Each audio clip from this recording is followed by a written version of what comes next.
भगवान के वनवास भइल बा। ऐने नदी पार करे के समय कीमत कहता कि हे प्रभु ई का करतनी, हमहू मलाह अरौरो मलाह। अंतर इतना बा कि हम एगो छोट नदी के मलाह हई और अपने त भव सागर के मलाह हई। खेवाई कवन चीज के देतनी। कीमत कहलस कि हे प्रभु कि प्रभु राम तोह से खेवैया न ले, प्रभु राम तोह से खेवैया न ले। हमहु कीमत रौरो कीमत, हमहु कीमत रौरो कीमत, जानिल सररौर भेद। प्रभु राम तोह से खेवैया न ले, प्रभु राम तोह से खेवैया न ले।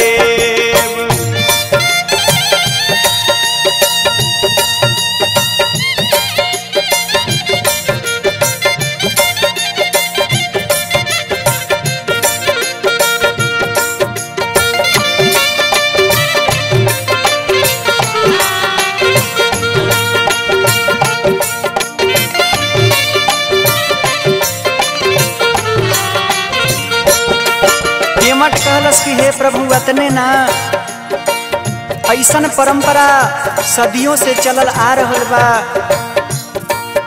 कि धोबी से काबो धोबी न लेवे कपड़ा के धोवाई, नाई से काबो नाई न लेवे केसवन के कटाई।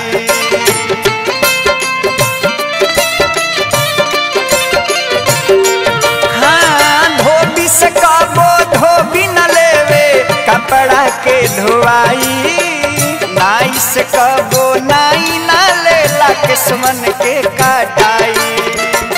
बड़ भाग मोरा नैया बाटे, बड़ भाग मोरा नैया बाटे, चरण रौर पड़ गेल। प्रभु राम तोह से खेवैया न ले, मोरे तोह से खेवैया न ले।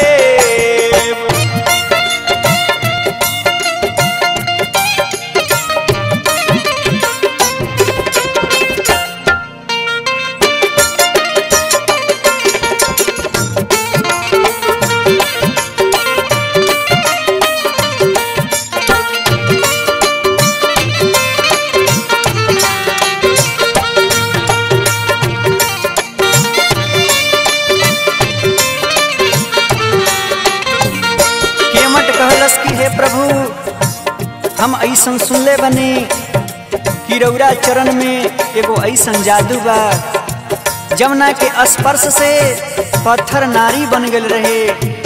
हमार भी रोजी रोटी के सवाल बा।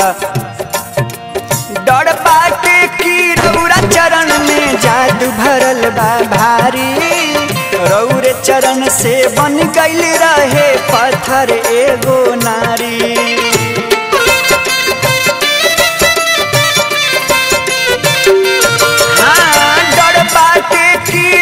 चरण में जादू भरल बा भारी, रौरे चरण से बानी गइले पत्थर एगो नारी। हमके आपन भक्ति दे दी, हमके आपन भक्ति दे दी, मांगिल इहे भेंट। प्रभु राम तोह से खेवैया न ले,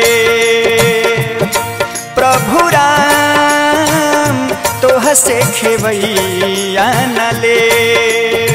हमहु कीमत रौरो कीमत, हमहु कीमत रौरो कीमत, जानिल सररौर भेद। प्रभु राम तोह से खेवैया न ले, प्रभु राम तोह से खेवैया न ले। मोरे राम तोह से खेवैया न ले।